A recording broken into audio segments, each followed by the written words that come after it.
Hello students, आज हम अपना क्लास 12th का बायोलॉजी का थर्ड चैप्टर, जिसके हमारे एक या दो टॉपिक ही बचे हुए हैं, उसमें से आज हम कौन सा टॉपिक करेंगे? Fertilization and implantation. Okay, before fertilization हमने पढ़ लिया था कि गैमेटोजेनेसिस के द्वारा गैमेट्स बन जाते हैं, स्पर्मेटोजेनेसिस के द्वारा स्पर्म, और oogenesis के द्वारा ooted या फिर ओवम बन जाता है। Okay, ooted and ovum is the same thing. Okay, जब मैं इम्प्लांटेशन की बात करती हूँ, फर्टिलाइजेशन की बात करती हूँ, तो फर्टिलाइजेशन में जो इवेंट्स होते हैं वो सबसे पहला इवेंट्स है copulation. Copulation means intercourse between male and female. Okay, that means कि क्या होता है, जो एक्सटर्नल जेनिटल पोर्शन होता है मैन का, पेनिस, उसके थ्रू जो सीमेन होते हैं वो कहाँ पर रिलीज कर दिए जाते हैं? Vaginal portion of the female. Okay, and this process is called as insemination. So having intercourse is copulation, and releasing of sperm in the vaginal portion is called as insemination. And the third is fertilization. That is the most important event, because here what is this? Sperm, and this is egg. They join together to form the zygote. But it is not such an easy task. ये कोई इतनी आसान चीज़ नहीं है कि we add some sugar in a water and then solution becomes sweetened. No, it's not like that. It's a tough process, because here so many things are present that you can say help in fertilization, or you can say create some problem in fertilization. Okay, when I will talk about the structure of fertilization and events, we should remember in our mind that oogenesis process के अंदर ooted या ovum कैसे बना था। You know, Graafian follicle बना, Graafian follicle secondary follicle बना, secondary से Graafian follicle बना, और उसके बाद 14 डेज पर at the which day? 14th day of menstrual cycle, 14th day of menstrual cycle ओवा रिलीज हो गया ओवरी से, और उसको जो फिमरी लाइक प्रोजेक्शंस थी, ये थी फिमरी लाइक प्रोजेक्शंस। ये फिंगर की तरह होती है, like when something we have to catch, it's like this.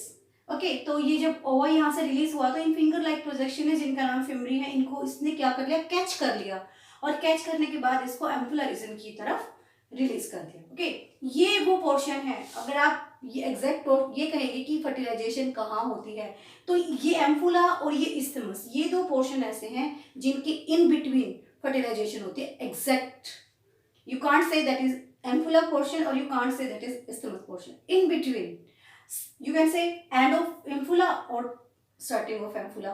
Okay, so क्या होता है, ये हमारे यहाँ से क्या आ गया? आपका ओवर रिलीज होके आ गया, और जिसकी चारों ओर सेल्स लिपटी हुई हैं, और ये सेल्स ग्रेनुलोसा सेल्स थी, तो वो किसका निर्माण करेगी?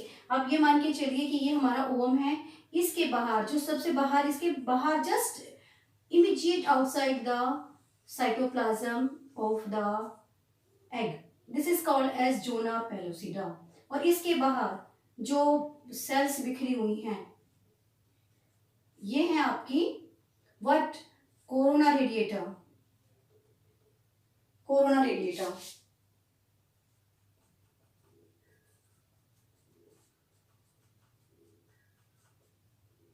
you know why called as radiator? Because they also give the impressions of like radiating. They are, because they are not fixed, और साइटोप्लाज्म में जब ये हिलती जुलती दिखाई देती हैं तो ऐसा लगता है कि दे आर रेडिएटिंग, वो चमक रही हैं। सो इस मोमेंट पर ये क्या है? हमारा ओवम है, और यहाँ से कौन आए हैं? तैरते हुए स्पर्म्स आए हैं, because they are motile. Okay, mitochondria उनके अंदर होता है एनर्जी प्रोवाइड करने के लिए, उनकी फर्जाइल क्या होती है? टेल होती है, इसीलिए वो वजाइना के थ्रू यहाँ पर आ गए हैं। इससे आगे वो नहीं जा सकते, वो यहाँ तक ही आ सकते हैं। सो यहाँ पर क्या होगा? ये ओवम है, इसके चारों तरफ बहुत सारे स्पर्म्स आके चिपक जाते हैं, लेकिन फर्टिलाइजेशन तो एक नहीं करनी है, तो बाकी क्या होते हैं? बाकी सारे की जर्नी यहीं पर खत्म हो चुकी होती है। वहां पर कौन काम करता है? वहां पर काम करता है आपका zona pellucida layer. Zona pellucida layer जैसे ही एक स्पर्म ने एंट्री की, इमीडिएट वो क्या कर देती है, ब्लॉक कर देती है पैसेज को। ये जो चारों तरफ का वो था, इस पैसेज को क्लोज कर दिया है। अब और कोई स्पर्म एंटर नहीं कर सकता।